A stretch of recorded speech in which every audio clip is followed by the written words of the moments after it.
Hello, আসসালামু আলাইকুম সবাইকে। আমি অনন্যা আপনাদের সাথে শেয়ার করছি আমার নতুন একটি ডেইলি ভ্লগ নিয়ে। এখন আমি দেখাচ্ছি আপনাদেরকে আমার বাসার পাশের খুব সুন্দর একটি পার্ক, যেখানে আমরা প্রায় সময় বিকালবেলা হাঁটতে যাই আমি, আমার হাজব্যান্ড এবং বাচ্চাকে নিয়ে। সেই দিনটা খুব সুন্দর ছিল, যেহেতু এখনও পুরোপুরি গরম পড়েনি, হালকা শীত হালকা গরম। আমরা ভেবেছিলাম একটু যাই পার্কে ঘুরে আসি। আমার হাজব্যান্ড এবং মানহা খুব এনজয় করছিল, ওয়েদারটা খুব সুন্দর ছিল।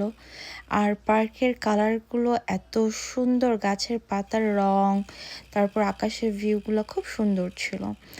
এই যে দেখছেন পিছনে কাশফুলের মতো, আমি আসলে জানি না এটাকে কি বলে এখানে, কিন্তু আমার কাছে মনে হচ্ছিল যে আমরা কাশফুলের সামনে দাঁড়িয়ে আছি। লাইক আমরা যেরকম বাংলাদেশে উত্তরার দিয়াবাড়িতে কাশফুল দেখতে যেতাম, লাকিলি আমি এই ফিলিংসটা সেম এই এরিয়াতে পেয়েছি। আমার খুব ভালো লাগছিল। তো আমার বাচ্চা, আমার হাজব্যান্ড খুব এনজয় করছিল, মানহা তো খুব বেশি এনজয় করছিল তার পাপার কাঁধে উঠে। এরপরে আমি কিছু পিকচার্স তুলছিলাম, আমার হাজব্যান্ডেরও কিছু পিকচার্স তুলে দিচ্ছিলাম। তাকেও দেখতে খুব সুন্দর লাগছিল মাশাল্লাহ। আমার বেবির সাথে তার পিকচার্সগুলো এত সুন্দর আসছে, মাশাল্লাহ মাশাল্লাহ। সবাই আপনারা মাশাল্লাহ বলতে ভুলবেন না। এরপরে আমরা চাচ্ছিলাম যে মানহাকে নিয়ে একটু প্লে করি, তো ওর বলটাকে নিয়ে আমরা তিনজনই প্লে করা শুরু করে দিলাম। ও খুব এনজয় করছিল।